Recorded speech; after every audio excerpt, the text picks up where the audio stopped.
Hi guys, welcome back to ಗ್ಲಾಸ್ನೋ ಮೋಟಿವ್. ಈ ಒಂದು ವೋಲ್ಸ್ ವ್ಯಾಗನ್ ವೆಂಟೋ ನಮ್ಮ ಹತ್ರ ಬಂದಿತ್ತು ಫುಲ್ಲಿ ರೀಸ್ಟೋರೇಷನ್ಗೆ. ನೋಡ್ಬೋದು ಫ್ರಂಟ್ ಎಲ್ಲ ಡ್ಯಾಮೇಜ್ ಆಗಿದೆ. ಇದರಲ್ಲಿ ಬಂಪರು, ಫ್ರಂಟ್ ಗ್ರಿಲ್ಸು, ಕ್ಯಾರಿಯರ್ ಅಸೆಂಬ್ಲಿ ಎಲ್ಲ ರೀಪ್ಲೇಸ್ ಮಾಡ್ತೀವಿ. ಫುಲ್ ಬಾಡಿಯಲ್ಲಿ ಸಣ್ಣ ಪುಟ್ಟ ಡೆಂಟ್ಸು, ಸ್ಕ್ರ್ಯಾಚಸ್ಸು, ಮೇಜರ್ ಡ್ಯಾಮೇಜಸ್ಸು ಸ್ವಲ್ಪ ಇದೆ.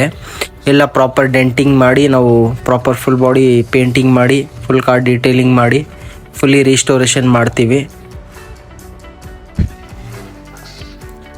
ಈಗ ನೀವು ನೋಡ್ಬೋದು ಫೈನಲ್ ಶಾರ್ಟ್ಸ್. ಇದು ನಾವು ಫೈನಲ್ ಮಾಡಿರೋದು. ಪ್ರಾಪರ್ ಎಲ್ಲ ಕ್ಲೀನಾಗಿ ಬಂಪರ್ ಎಲ್ಲ ಫಿಕ್ಸ್ ಮಾಡಿದ್ದೀವಿ ಹೊಸದು. ಮೇಜರ್ ಡೆಂಟ್ಸ್ ಎಲ್ಲ ಕ್ಲಿಯರ್ ಮಾಡಿ ಫುಲ್ ಬಾಡಿ ರೀಪೇಂಟಿಂಗ್ ಮಾಡಿದ್ದೀವಿ. ವರ್ಕ್ ಹೆಂಗಿದೆ ಕಮೆಂಟ್ ಮಾಡಿ. ನಿಮ್ಮದು ಏನೇನೋ ರೆಕ್ವೈರ್ಮೆಂಟ್ಸ್ ಇದ್ದರೆ ಡೈರೆಕ್ಟ್ ಕಾಂಟ್ಯಾಕ್ಟ್ ಮಾಡಿ. ಗ್ಲಾಸ್ನೋ ಮೋಟಿವ್ಗೆ ಸಪೋರ್ಟ್ ಮಾಡಿ. ಹೆಂಗಿದೆ ಫಿನಿಶಿಂಗು ಎಲ್ಲ ಕಮೆಂಟ್ ಮಾಡಿ.